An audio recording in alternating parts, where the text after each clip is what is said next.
नमस्कार मित्रांनो, मी आर.जे. रुचा आणि तुम्ही ऐकताय रेडिओ देवगिरी FM 91.2 वारसा लोकसंस्कृतीचा. मित्रांनो, दरवर्षी 1 जुलै हा दिवस आपण राष्ट्रीय डॉक्टर दिन म्हणून साजरा करतो.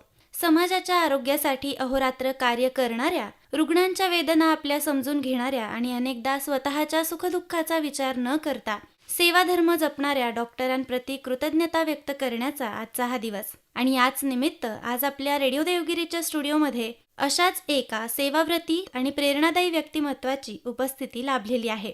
MD मेडिसिन्स, MA ग्रामीण विकास अशी शैक्षणिक पार्श्वभूमी असलेले, धुळे जिल्ह्यातील दुर्गम वनवासी भागात अनेक वर्ष आरोग्यसेवा देणारे डॉक्टर हेडगेवार रुग्णालयात संसर्गजन्य रोग आणि HIV तज्ज्ञ म्हणून कार्यरत असलेले, याशिवाय 1998 सालच्या आदिवासी सेवक पुरस्काराचे मानकरी आणि आजही आदिवासी पाड्यांवर जाऊन मोफत वैद्यकीय सेवा देणारे सेवा भारती देवगिरी प्रांताचे सचिव आदरणीय डॉक्टर आनंद गजानन फाटक सर आज आपल्यासोबत आहेत. तर सगळ्यात आधी सर, तुमचं आपल्या या कार्यक्रमात खूप खूप स्वागत. नमस्कार सर, मला सगळ्यात आधी तुमच्याकडनं जाणून घ्यायला आवडेल की तुमचा हा वैद्यकीय प्रवास कसा सुरू झाला. म्हणजे तुम्हाला वैद्यकीय क्षेत्राची आवड कशी निर्माण झाली आणि प्रेरणा कुठून मिळाली?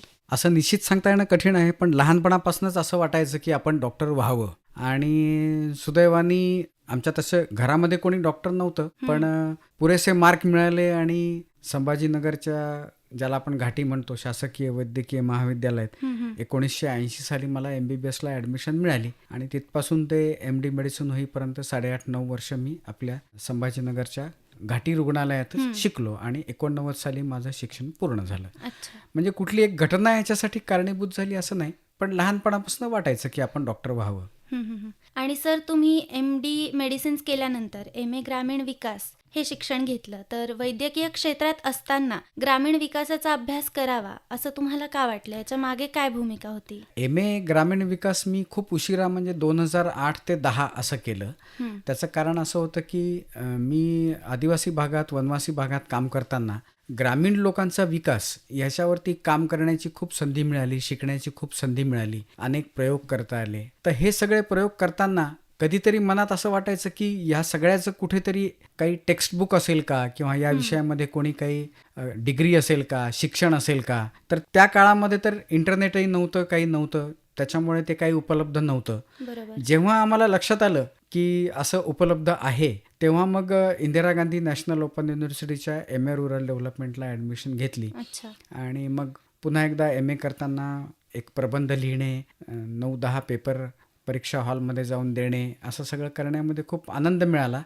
आणि ज्या गोष्टी बऱ्यापैकी फील्डवरती केलेल्या होत्या त्याच्या मागची शास्त्रीय पार्श्वभूमी समजून घेता आली. त्याच्यामुळे ज्या क्षणी तो कोर्स आहे असं कळालं, त्या क्षणी मी आणि माझी पत्नी आम्ही दोघांनी ठरवलं, कारण ती पण ग्रामीण विकासामध्ये काम करते, आम्ही दोघांनी ठरवलं की हा कोर्स आपण पूर्ण करूया आणि त्याप्रमाणे आम्ही तो पूर्ण केला. अगदीच सर. आणि तुम्ही 1990 ते 98 या काळामध्ये धुळे जिल्ह्यातील वनवासी भागामध्ये कार्य केलंय, तर मग त्या काळात तिथली परिस्थिती कशी होती? परिस्थिती त्या काळात खूप गंभीर होती. रस्ते नव्हते, पावसाळ्यामध्ये भरपूर पाऊस पडायचा, इतका पाऊस पडायचा की काही काही गावांचा संपर्क उरलेल्या भागापासून तुटून जायचा. आणि उन्हाळ्यामध्ये पाणी पिण्याचं दुर्भिक्ष असायचं. शेतीमध्ये हिवाळ्यामध्ये काही नसायचं फारसं. त्याच्यामुळे हजारोंच्या संख्येने तिथले सगळे बांधव हे काम करण्यासाठी म्हणून कुठेतरी बाहेर जायचे. त्याला ते जगायला जाणे असं म्हणतात. म्हणजे मग ते वेगवेगळ्या गुजरातमधल्या शुगर फॅक्टरीजवरती काम करण्यासाठी जायचे, किंवा नाशिक जिल्ह्यामधल्या बागायत शेतीदारांकडे काम करण्यासाठी जायचे. अशा पद्धतीने 70-80 हजार या संख्येने हे सगळे लोक आपलं गाव सोडून आपल्या कुटुंबाला बरोबर घेऊन 100-125 किलोमीटर 200 किलोमीटरपर्यंत दूर जायचे. आणि याचा परिणाम असा व्हायचा की त्यांच्या मुलांचं शिक्षण, आरोग्य या सगळ्या गोष्टींवरती वाईट परिणाम व्हायचा. कारण साधारण दसरा दिवाळीच्या सुमाराला ते जाणार, ते होळीच्या सुमाराला परत येणार, असं साधारण असायचं. म्हणजे हा जवळपास 6 महिन्याचा कालखंड पोरांची शाळा जी काही शिकत असतील ते, किंवा अंगणवाडीमधनं त्यांना मिळणारा सकस आहार, या सगळ्या गोष्टींना ही मुलं वंचित राहायची. आणि त्याचा परिणाम म्हणून जास्त कुपोषित व्हायची, आजारपणं यायची. तर असं फार भीषण दृश्य होतं. शेती पारंपरिक पद्धतीने, माझं शेत किती आहे याची लोकांना कल्पना नाही, माझ्या शेतात उत्पन्न किती येतं याची लोकांना कल्पना नाही, आजारी पडलो तर काय करायचं ह्याची कल्पना नाही. एक प्रसंग मला फार महत्त्वाचा आठवतो तो असा की ज्या वारसा गावामध्ये आमचा दवाखाना होता त्या दवाखान्यामध्ये एक म्हातारे गृहस्थ आले पेशंट म्हणून. आणि लक्षात असं आलं की त्यांच्या डाव्या पायाचा अंगठा तुटलेला होता. तर मी त्यांना विचारलं की हा डावा पायाचा अंगठा कसा तुटला, काय झालं होतं याला. तर त्यांनी जी कहाणी सांगितली ती फार भीषण कहाणी होती. त्यांनी असं सांगितलं की काही वर्षापूर्वी माझ्या पायाला अंगठ्याला काहीतरी मार लागला होता आणि त्या काळामध्ये पावसाळा सुरू होता, भात शेतीची कामं सुरू होती. भात शेतीमध्ये असं असतं की गुडघ्या एवढा चिखल तयार करावा लागतो शेतामध्ये आणि त्याच्यामध्ये भाताची रोपं लावावी लागतात. अच्छा. तेवढ्या चिखलामध्ये अनेक दिवस काम केल्यानंतर त्यांच्या पायाला जी जखम झालेली होती त्याच्यामध्ये पू झाला, इन्फेक्शन झालं, ताप यायला लागला, थंडी वाजून यायला लागली आणि एक दिवस कसं तरी त्यांनी अंगावर काढलं. जवळ पैसे नव्हते, जवळपास कुठे दवाखानाही नव्हता. दुसऱ्या तिसऱ्या दिवशी अशी स्थिती आली की घरातले सगळे लोक काबाड कष्ट करून थकून झोपलेले आहेत आणि हे म्हातारे बाबा मात्र तळमळत पलंगावर पडलेले आहेत. अच्छा. काय करावं त्यांना सुचेना. शेवटी त्यांनी नाईलाजानी आपल्या घरातली कुऱ्हाड काढली आणि स्वतः त्या कुऱ्हाडीने स्वतःच्या डाव्या पायाचा अंगठा तोडून टाकला. बापरे. हे जेव्हा मी ऐकलं तेव्हा मी क्षणभरासाठी सुन्न झालो की ज्या देशामध्ये इतक्या साध्या गोष्टींसाठी आपण वैद्यकीय सेवा पुरवू शकत नाही, तर डॉक्टर म्हणून मला खूप मोठ्या सुखांच्या मागे लागण्याचा, धावण्याचा, अफाट हव्यास ठेवण्याचा मला नैतिक अधिकार आहे का, असं त्या क्षणी मला वाटून गेलं. आणि मी जे काय काम तिथे करत होतो ते काम करण्याचा माझा निश्चय अधिक दृढ झाला या प्रसंगामुळे. मला असं वाटतं की या एका प्रसंगातून त्या काळातल्या ओव्हरऑल लोकांच्या आयुष्यामध्ये कसं होतं त्याचा अंदाज येईल. बरोबर आहे. आणि सर, शहरामध्ये एवढ्या चांगल्या सुविधा उपलब्ध असताना सुद्धा तुम्ही आदिवासी पाड्यांमध्ये काम करण्याचा निर्णय घेतला. तर हा निर्णय घेत असताना मनात नेमकी काय भावना होती? साधारण सेकंड इयरला असताना 1982 साली आमच्या एका मित्रांनी आम्हाला ठाणे जिल्ह्यामधल्या वनवासी क्षेत्रामध्ये नेलं की जे क्षेत्र तुम्ही कधी बघितलेलं नाहीये ते बघायला चला. सुट्टी लागलेली होती. सुट्टी लागली की बहुसंख्य मुलं ही 15 दिवसाची सुट्टी असेल तर 15 दिवस घरी जातात. तर त्यांनी आम्हाला असं सांगितलं की आपण 5-6 दिवस तिकडे जाऊ, उरलेले दिवस तुम्ही घरी जा. त्या पद्धतीने मग आम्ही ठाणे जिल्ह्यामधल्या त्या एका प्रकल्पावरती गेलो. तळासरी नावाच्या गावी तो एक प्रकल्प होता आणि तो वसतिगृह आणि शाळा असा प्रकल्प होता. तो बघायला आम्ही गेलो. त्या काळामध्ये आम्ही आसपासच्या गावांमध्ये फिरलो आणि ते सगळं बघितल्यानंतर तिथलं एकंदरीत दैन्य बघितली, वैद्यकीय व्यवस्था अनुपलब्ध असणं ते पाहिलं, शिक्षणाचे मुलांचे हाल पाहिले, गरिबी पाहिली. ते सगळं बघितल्यानंतर तिथून बाहेर पडताना माझ्या मनाचा हा निश्चय झालेला होता की आपल्याला आपलं शिक्षण संपल्यानंतर आदिवासी भागामध्येच जाऊन काम करायचं आहे. हा निश्चय झालेला होता आणि मग त्याची पुढची 5-7 वर्ष मी स्वतःची तयारी करण्यासाठी खर्च केली. कारण असं नुसतं मनात इच्छा येऊन आपण आदिवासी भागात गेलो तर तसं काम करता येईल अशी शक्यता नसते. आपल्याला स्वतःला तयार करावं लागतं. जसं एखाद्या ॲथलेटला ॲथलेट व्हायचं असेल तर तयारी करावी लागते. नुसतं मनात आल्याने कोणी ॲथलेट होत नाही. तसं आपल्याला जर त्या भागात काम करायचं असेल तर आपली शारीरिक मानसिक तयारी झाली पाहिजे. या दृष्टिकोनातनं मी काही होमवर्क केलं आणि नंतर मग 7 वर्षानंतर मी तिकडे जायचा निर्णय घेतला. नक्कीच सर. आणि जसं तुम्ही आता आदिवासी भागामध्ये बरेच वर्ष काम केलंय, तर तिथल्या जीवन पद्धतीकडून तुम्हाला काही शिकायला मिळालं? खूप शिकायला मिळालं. म्हणजे कधी कधी असं वाटतं की ती जी 7-8 वर्ष माझ्या आयुष्यातली होती ती सुवर्ण वर्ष होती आणि ती कदाचित परत कधी येणार नाहीत. 2च उदाहरणं सांगतो. एक लहान मुलीला तिचे आईवडील घेऊन आले होते आणि तिला संधिवाताचा त्रास होता आणि तिथे मी जिथे काम करत होतो तिथून जवळची लॅब 100 किलोमीटर अंतरावरती होती आणि जवळचं मेडिकल शॉप हे 18 किलोमीटर अंतरावरती होतं. त्याच्यामुळे आम्हालाच सगळी औषधं देणं, कुठल्याही लॅबशिवाय त्या पेशंटला तपासणं, एक्सरे न करता पेशंटला तपासणं, असा सगळा तो काळ होता. तर आमच्यापाशी आम्ही बऱ्यापैकी मोठ्या प्रमाणावर औषधं ठेवलेली असायची. ती औषधं तिला दिली आणि आमची पद्धत अशी होती की संध्याकाळी आमचा दवाखाना संपला की आमच्याकडे एक M80 नावाचं छोटं वाहन होतं, मोपेड होती. तिच्यावर बसून आम्ही आजूबाजूच्या गावांमध्ये जाऊन आपल्या पेशंटला बरं वाटतंय का, कसे आहेत याची चौकशी करण्यासाठी म्हणून जायचो. ही मुलगी जी होती ही गुजरातमधल्या डांग नावाच्या जिल्ह्यामधल्या एका छोट्या गावातली मुलगी होती. तर आम्ही तिच्या घरी पोचलो तेव्हा अंधार झालेला होता. गावात कुठेही लाईट नव्हते आणि गावात गाडीचा आवाज आला म्हटल्यानंतर सगळे लोक जागे झाले. 7 वाजताच लोक झोपतात कारण अंधार झालेला असतो त्या काळामध्ये म्हणून. तर मग मी त्या मुलीचं नाव सांगितलं आणि चौकशी करत करत तिच्या घराशी आम्ही गेलो. मातीचं घर होतं, कुडाचं घर होतं घरासमोर ओटा होता, त्या ओट्यावरती शेणाने सारवलेला ओटा होता आणि अरे आपल्या मुलीला ट्रीट करणारा डॉक्टर घरी आलाय म्हटल्यानंतर तिच्या वडिलांना खूप आनंद झाला आणि पहिल्यांदा ते म्हणाले की बस या ओट्यावर. मग त्यांच्या असं लक्षात आलं की अरे ह्या डॉक्टरला ओट्यावरती आपण काहीच न टाकता कसं काय बसवायचं. हं.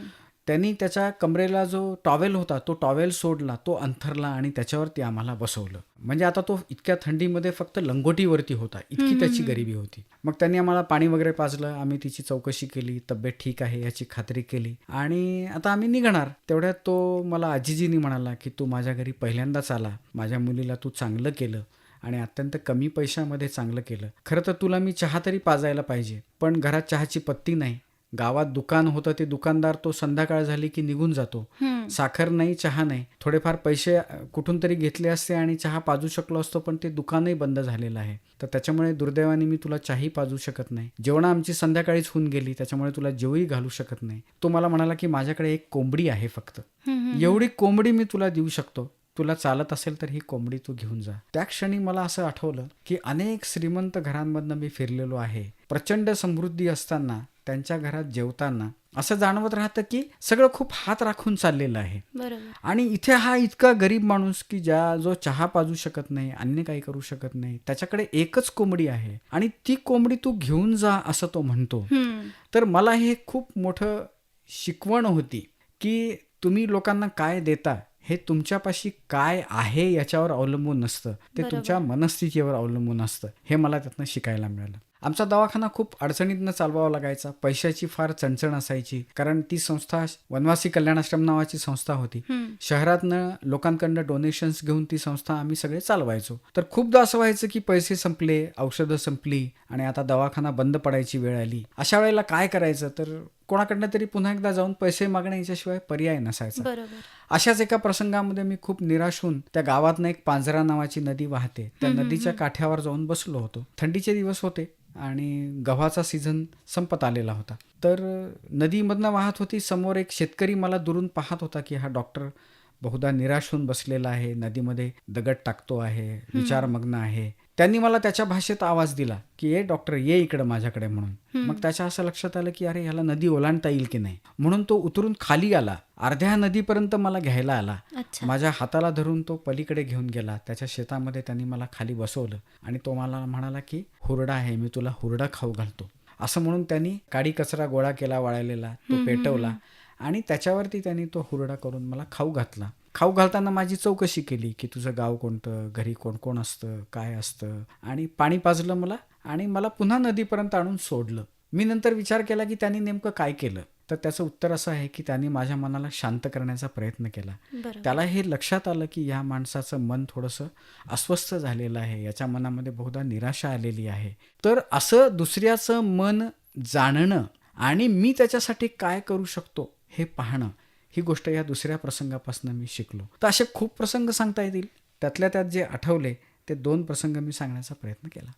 नक्कीच सर, खरंच. आणि ते म्हणतात ना की आपल्याकडे काय आहे याच्यापेक्षा आपण समोरच्याला काय देतो हे महत्त्वाचं आहे. तर आज तुमचा हा अनुभव ऐकताना खरंच वाटलं की आपल्याकडे जितकं आहे तितक्यामध्ये समाधानी राहणं सुद्धा खूप महत्त्वाचं आहे. आणि सर, तुम्ही आता जेव्हा पाड्यांवर जाऊन औषधोपचार करत होते, तर त्यावेळी म्हणजे रुग्णांच्या मनामध्ये डॉक्टरांविषयी एक विश्वास असणं खूप महत्त्वाचं असतो. तर त्या पाड्यांवर पोहोचण्यापासून रुग्णांच्या पर्यंत जाऊन त्यांना सेवा देण्यापर्यंतचा हा जो प्रवास होता, यामध्ये तुम्हाला काही आव्हानं आलीत का? आव्हानं बरीच होती. एकतर त्या भागामध्ये 4 वेगवेगळ्या भाषा बोलल्या जातात. सर्वसामान्य कान्हदेशमधले म्हणजे धुळे जळगाव जिल्ह्यातले लोक हे अहिराणी म्हणजे आपल्या बहिणाबाईंची जी भाषा आहे ती बोलतात.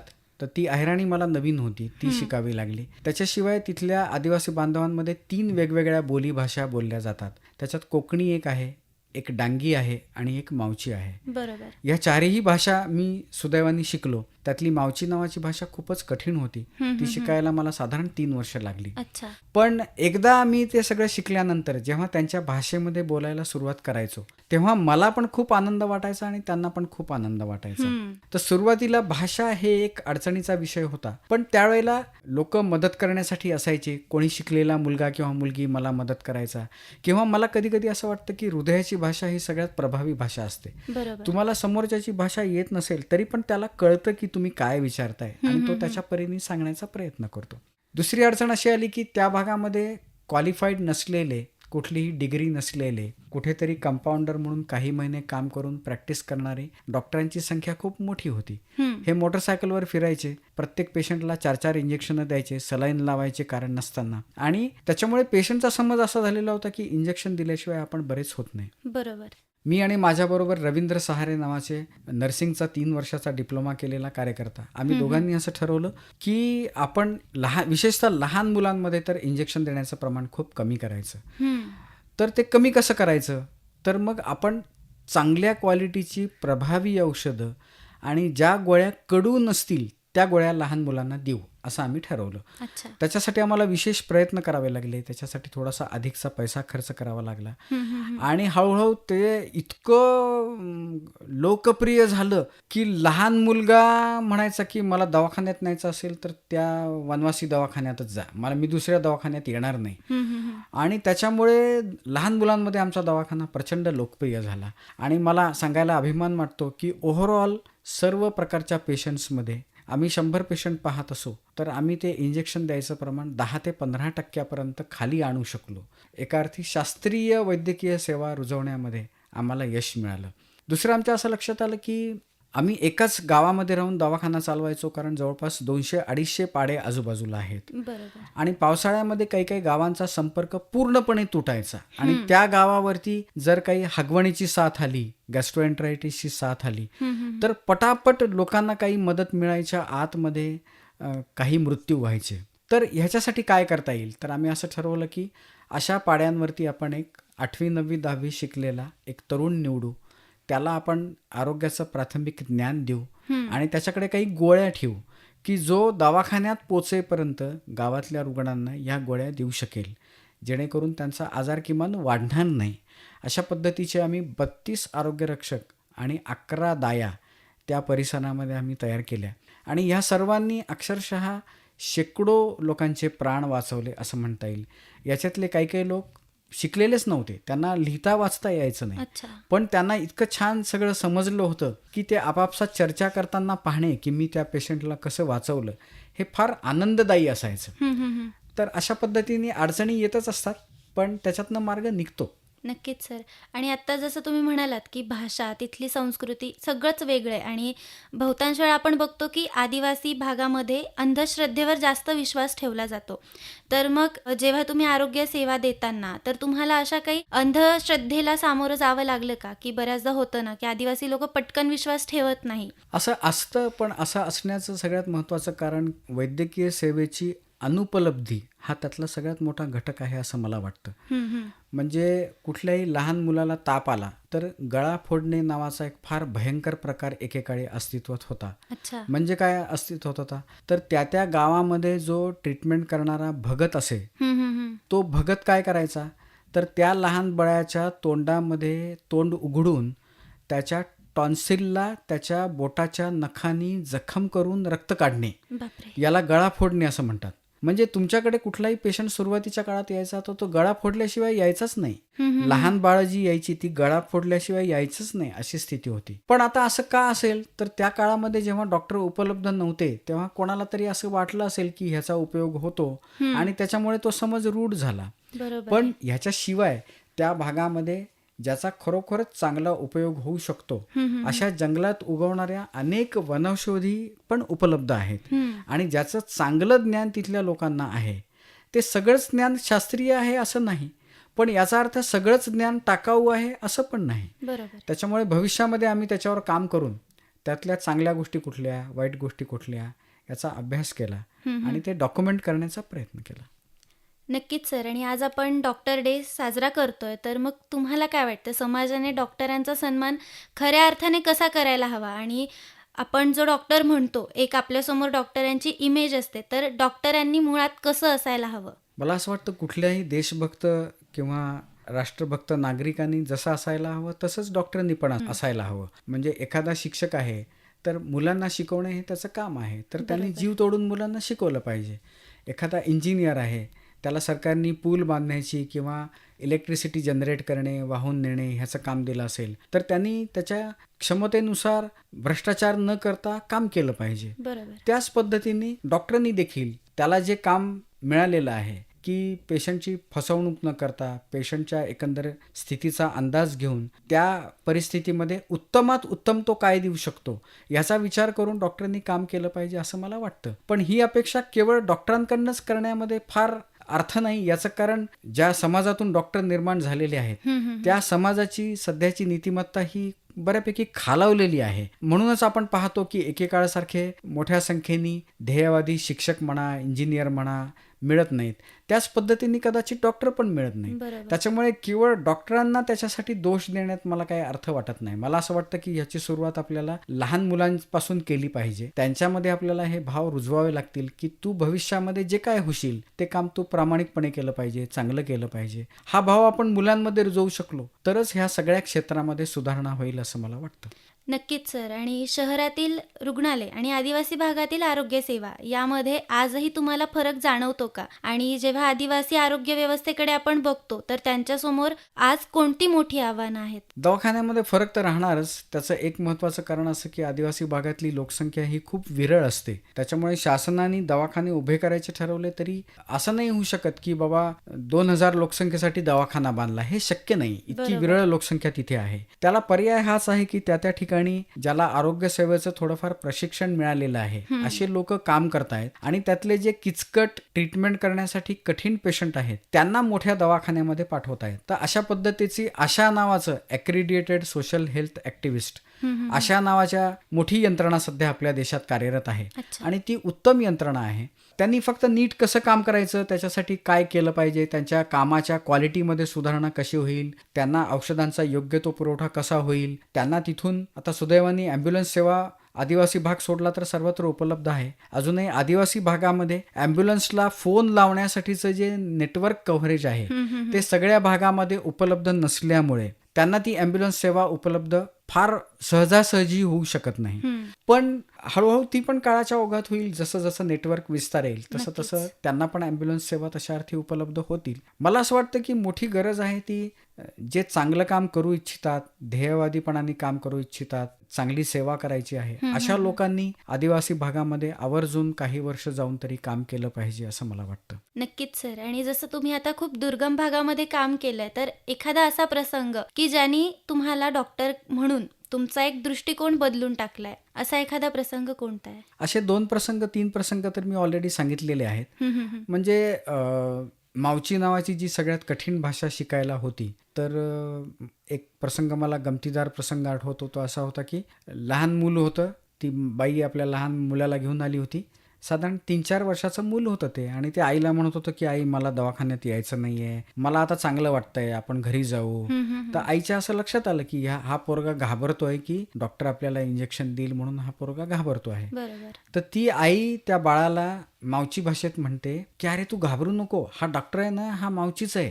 आता तू जवळ गेलास ना की तो पहा तुझ्याशी आपल्या भाषेत बोलेल, तुला बिलकुल इंजेक्शन देणार नाही आणि तू काही घाबरू नको. आणि मग हे आईनी म्हटल्यानंतर तो शांत झाला. मी हे सगळं ऐकत होतो. मग तो आल्यानंतर मी त्याच्याशी त्याच्या भाषेत बोललो, त्याला गोड गोळ्या दिल्या आणि त्याच्यानंतर त्याची आई मला जाताना म्हणाली की बघ मी तुला म्हटलं होतं की नाही हा डॉक्टर आपला मावचीच डॉक्टर आहे आणि आता तो आपल्या भाषेत बोलला, तुला गोड त्यात दिलं का तुला इंजेक्शन.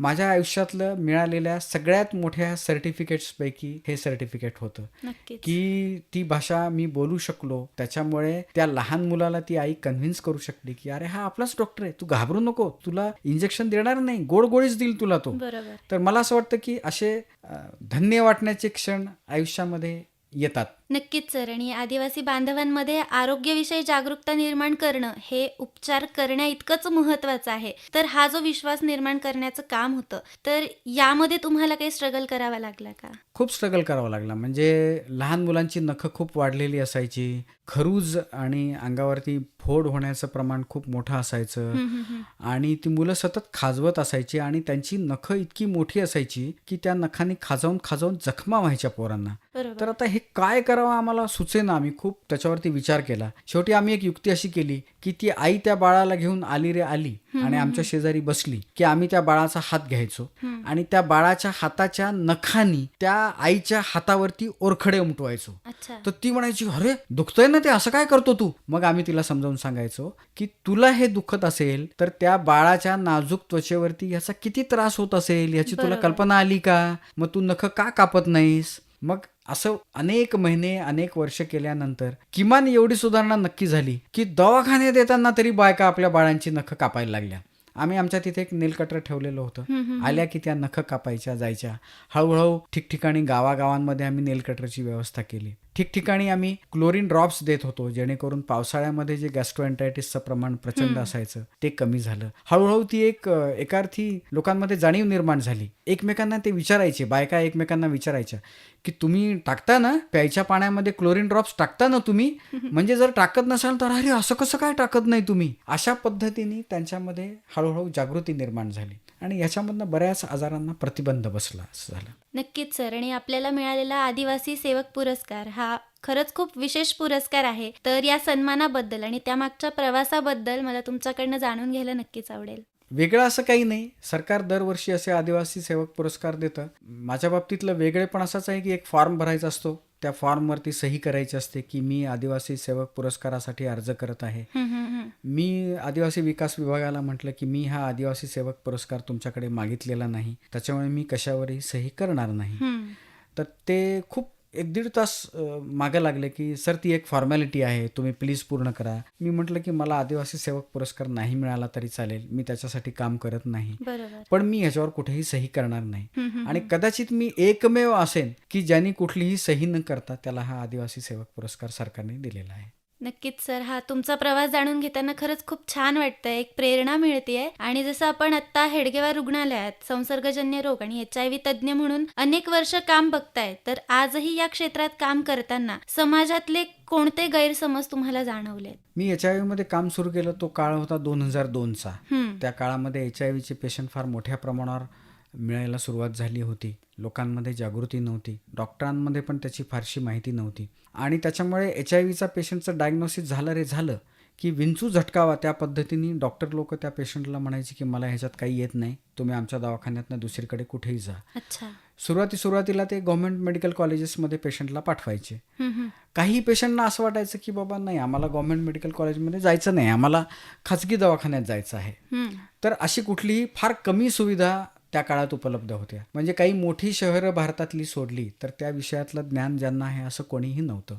अच्छा. त्या काळामध्ये मी असं ठरवलं की ही एक फार मोठी आरोग्य विषयक सामाजिक समस्या आहे आणि त्याच्यामध्ये आपण काम केलं पाहिजे असं म्हणून मग मिळेल त्या सर्व मार्गात इंटरनेट नवीनच आलेलं होतं त्या काळामध्ये, त्याचा वापर करून वेगवेगळ्या प्रकारचे ट्रेनिंग प्रोग्राम्स करून 2002मध्ये मी त्या विषयामध्ये काम सुरू केलं. आणि सुरुवातीला तर सर्वांना म्हणजे वॉर्डामध्ये काम करताना नर्सिंग स्टाफला भीती असायची की बाबा मी याला हात लावू का नको. अशा वेळेला मला त्यांच्यासमोर सगळ्या गोष्टी करून दाखवाव्या लागायच्या की हे बघा मी या पेशंटचं रक्त काढतो आहे, मी या पेशंटच्या पोटात झालेलं पाणी काढतो आहे, मी जर काढू शकतो तर तुम्ही पण हे करू शकता, याच्यात काही कठीण नाहीये. आणि जेव्हा त्यांना लक्षात आलं की हा स्वतः सगळं करतो तेव्हा त्यांच्या लक्षात आलं की अरे याचा अर्थ आपल्याला पण धोका नाहीये. आणि मला अभिमानाने सांगावंसं वाटतं की आमचं हॉस्पिटल हे असं हॉस्पिटल आहे की 2002 पासून ह्या विषयातल्या HIV विषयातल्या सर्व प्रकारच्या पेशंट्सना त्यांनी सेवा दिलेली आहे. आजही मला अशी अनेक रुग्णालय माहिती आहेत की जे HIVच्या पेशंट्सना ट्रीट करत नाहीत. आमचं रुग्णालय असं आहे की जे अजूनही 2002 पासून गेल्या 24 वर्षापासून आम्ही सर्व प्रकारच्या HIVच्या पेशंट्सना ट्रीट करतो. नक्कीच सर. आणि डॉक्टर म्हणून रुग्णांना वाचवणं यामध्ये एक वेगळंच समाधान असतं, पण कधीतरी एक असा प्रसंग येतो जेव्हा मनाला खूप वेदना होतात. तर अशा प्रसंगांना तुम्हाला कधी सामोरं जावं लागलंय का आणि त्यावर मग तुम्ही कशी मात केली आहे? असे प्रसंग नेहमीच येतात. म्हणजे कधी कधी असं असतं की तुम्ही खूप प्रयत्न करून देखील एखाद्या पेशंटला वाचवू शकत नाही. बरोबर. आणि तुम्ही केलेल्या प्रयत्नांची रुग्ण आणि रुग्णाच्या नातेवाईकांना कल्पना येतेच असं नसतं. हम्म, हम्म, हम्म. त्याच्यासाठी तुम्ही किती लोकांशी फोनवर बोललात, काय काय केलं, कोणाकोणाशी कन्सल्ट केलं, काय काय विचार केला, त्याच्यासाठी तुम्ही किती रात्री जास्त वेळ जागलात, हम्म. अभ्यास करण्याचा प्रयत्न केला, त्या पेशंटचं निदान व्हावं, त्याला लवकर बरं वाटावं, याची जाणीव नसते. बरोबर. त्याच्यामुळे असं होऊ शकतं की अशा पेशंटचा मृत्यू झाला तर त्यांची रिॲक्शन ही डॉक्टरविषयीची वाईट असू शकते, हम्म. किंवा ते तुम्हाला क्वेश्चन करू शकतात की तुम्ही आमच्या पेशंटला नाही वाचवलं वगैरे, असं हो निगेटिव्ह रिॲक्शन बरोबर. येऊ शकते. हो. तर अशा वेळेला आमच्या रुग्णालयामध्ये आम्ही विचार असा करतो की जेव्हा पेशंट बरा झाला, हम्म. तो बरा होताना तर खरं तर आम्ही विशेष काही वेगळं केलं नव्हतं. आम्हाला आमच्या गुरुजनांनी जे शिकवलं ते आम्ही ते वापरलं आणि तो पेशंट बरा झाला. तो बरा झाल्यानंतर त्यांनी केलेलं कौतुकाने जर आम्हाला आनंद होत असेल, तर एखादा पेशंट बरा नाही झाला, त्याचं वाईट झालं म्हणून जर कोणी आपल्यावरती टीका करत असेल, आपल्याला कोणी दोष देत असेल, तर तो पण मोठ्या अंतःकरणाने स्वीकारण्याची मनस्थिती आपली असली पाहिजे असं मला बरोबर आहे. वाटतं. नक्कीच सर. आणि तुम्ही आजही आदिवासी पाड्यांवर जाऊन मोफत आरोग्य सेवा देतात. खरं तर इतक्या वर्षांचं हे काम आहे, तर ह्याला खूप सातत्य लागतं. तर ही जी ऊर्जा आहे आणि ही जी समर्पणाची भावना आहे, ती आजही तुमच्यामध्ये रुजू झालेली दिसते. तर त्यासाठी तुम्ही नेमकं स्वतःला कसं मोटिवेटेड ठेवतात? मी खूप असे प्रकल्प पाहत राहतो, जे विविध भागामध्ये सेवा कार्य करणारे प्रकल्प असतात ते पाहत राहतो. विविध गोष्टी वाचण्याचा प्रयत्न करतो. हम्म, हम्म, हम्म. मी कुठलंही व्यसन स्वतःला लावू दिलेलं नाही. नियमित योगासनं, प्राणायाम, विपश्यना हे मी नियमित स्वरूपात करतो हम्म. आणि त्याचा मला खूप फायदा होतो असं मला वाटतं. आणि त्याच्यामुळे निराशा किंवा मरगळ साधारणतः येत नाही. क्वचित येते, नाही असं नाही, बरोबर. पण साधारणतः येत नाही. नवीन नवीन गोष्टी बघणे, हम्म, हम्म, हम्म. त्याचा अनुभव घेणे, त्यांना भेटणे, याच्यात मला आनंद मिळतो. नक्कीच सर. आणि आजकाल मोफत आरोग्य सेवा देणं खरं तर एक मोठं आव्हान मानलं जातं. पण तुम्ही हे कार्य करतात, तर मग तुम्हाला समाजाकडनं प्रतिसाद कसा मिळतो? नाही, हेडगेवार रुग्णालयामध्ये आम्ही मोफत आरोग्य सेवा देतो असं करत नाही.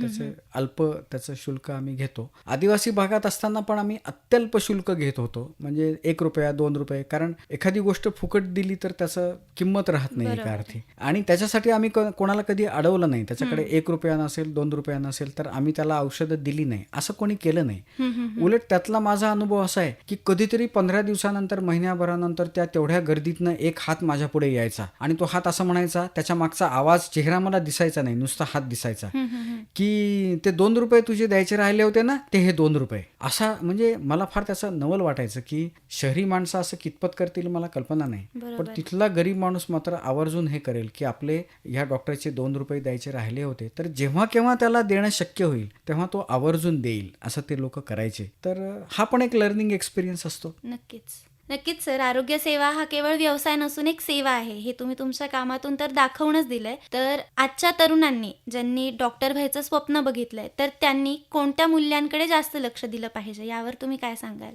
मूल्य तशी सांगण्यासारखी खूप आहेत, पण म्हणजे आपण स्वतःशी प्रामाणिक राहणे, एवढी एक गोष्ट केली तर त्यातल्या बऱ्याचशा गोष्टी साध्य होतील असं मला वाटतं. नक्कीच. की हा पेशंट आहे, याचं निदान काय असण्याची शक्यता आहे आणि त्याला मी कसा ट्रीट करणार आहे, याची डॉक्टरच्या मनामध्ये बऱ्यापैकी स्पष्टता असते. मी या रुग्णाच्या असहाय्यतेचा कुठलाही फायदा घेणार नाही आणि त्याची एकंदर स्थिती बघून प्रामाणिकपणे, पारदर्शी पद्धतीने माझं सर्व कौशल्य आणि कसबपणाला लावून त्याला मी जर ट्रीट केलं तर त्यातनं मिळणारा आनंद त्याची पैशाशी तुलना होऊ शकत नाही, इतका आनंद तो देत असतो. तर त्याच्यामुळे मला असं वाटतं की तरुण होणाऱ्या डॉक्टरांनी प्रामाणिक राहावं, ट्रान्सपरंट राहावं आणि पैशाच्या मागे न धावता आनंदाच्या मागे धावावं, असं मला सांगावंसं वाटतं. नक्कीच सर. आणि आजकाल आपण बघतो की तंत्रज्ञान आणि टेलिमेडिसिन्स हे खूप मोठं होत चाललं आहे. तर अशा वेळेस हे जे मॉडर्न टेक्निक्स आहे, हे दुर्गम भागासाठी उपयुक्त आहे का? खूप उपयुक्त आहे. मी मगाशी बोललो त्याप्रमाणे आशा वर्कर्स हा तिथल्या आरोग्यसेवेचा कणा आहे.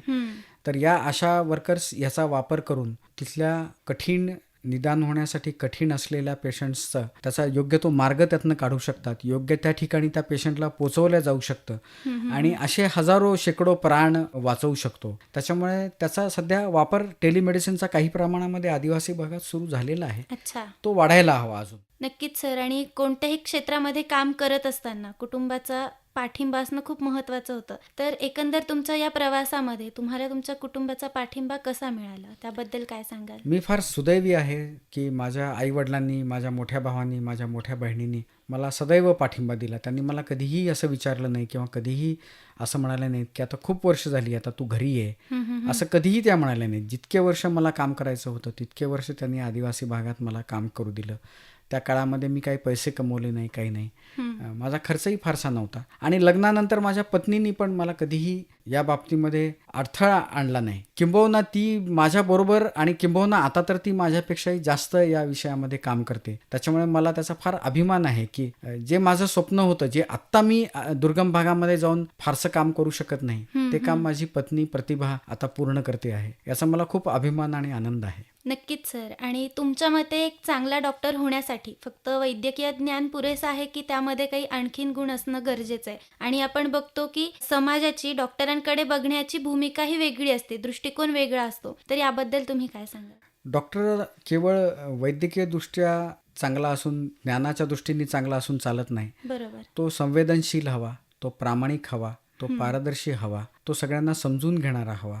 उपलब्ध परिस्थितीमध्ये सगळ्यात उत्तम काय आहे, या पेशंटला उत्तमात उत्तम काय देता येईल याचा निर्णय त्याला घेता आला पाहिजे. नक्कीच. असा निर्णय घेता आला तर समाजाचा अशा डॉक्टरांकडे बघण्याचा दृष्टिकोन हा चांगलाच असतो असा माझा अनुभव आहे. दुर्दैवाने मी मगाशी बोललो त्याप्रमाणे सर्वच व्यवसायांमध्ये, म्हणजे ज्यांना एकेकाळी पवित्र व्यवसाय समजले जायचे, हं. असा शिक्षकी व्यवसाय असो किंवा वैद्यकीय व्यवसाय असो, ह्याच्यामध्ये सर्वत्रच आता तशा अर्थी नीतिमत्तेचं कमी झालेली असल्यामुळे लोकांचा पाहण्याचा दृष्टिकोन हा बदललेला आहे.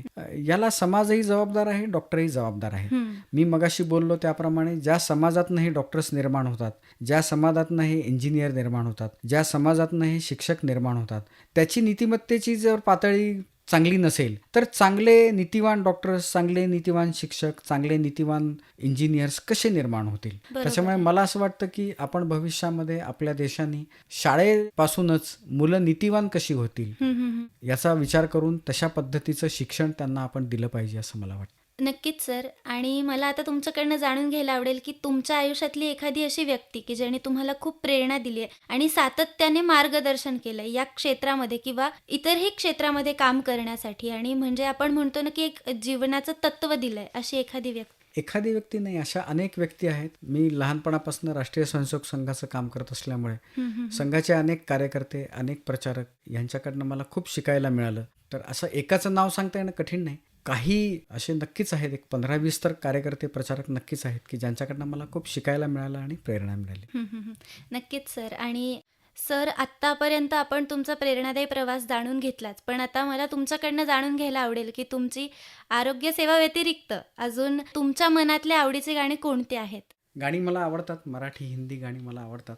आत्ता मला म्हणाल तर नको देवराया अंत असा पाहू हे मला गीत ऐकायला आवडेल. नक्कीच सर.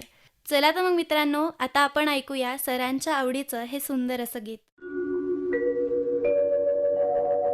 नको देवराया अंत तपाहू, प्राण हा सर्वथा जाऊ पाहे.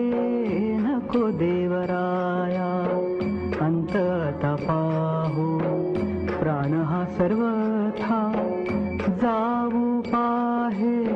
नको देवराया.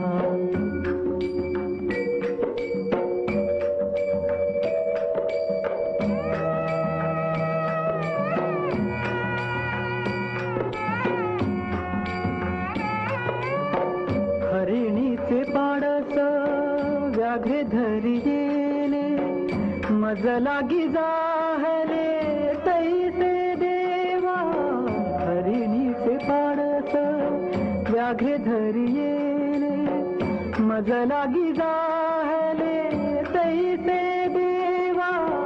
नको देवराया अंत तपाहू, प्राण हा सर्वथा जाऊ पाहे. नको देवराया.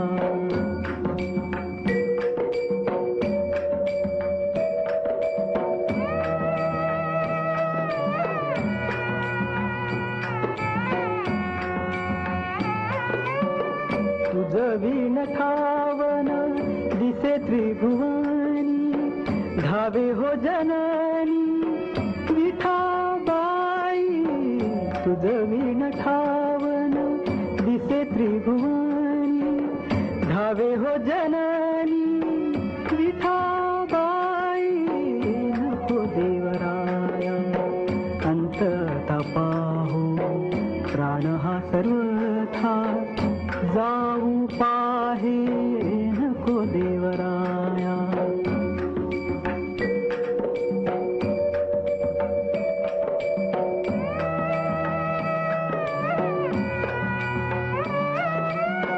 मोकलून यास जाहले उदास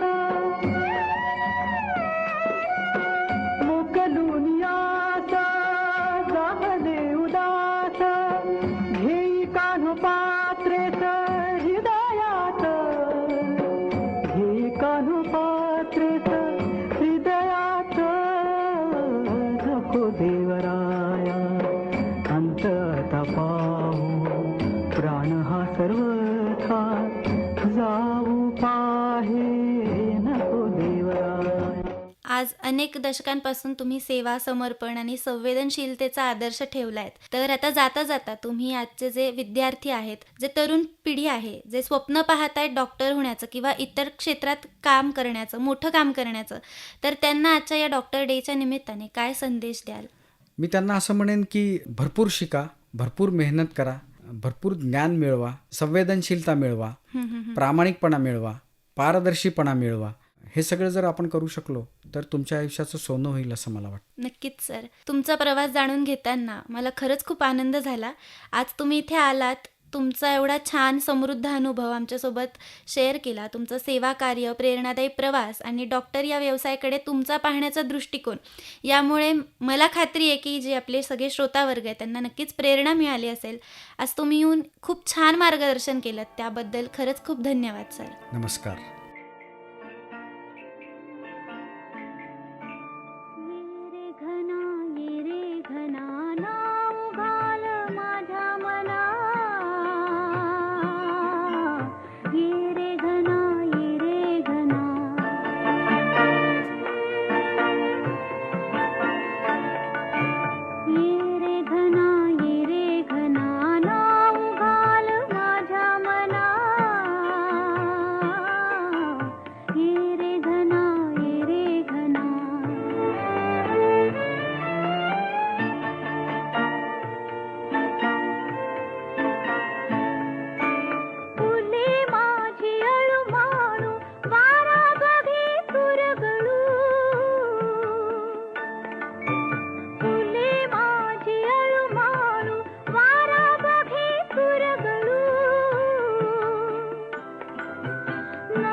नको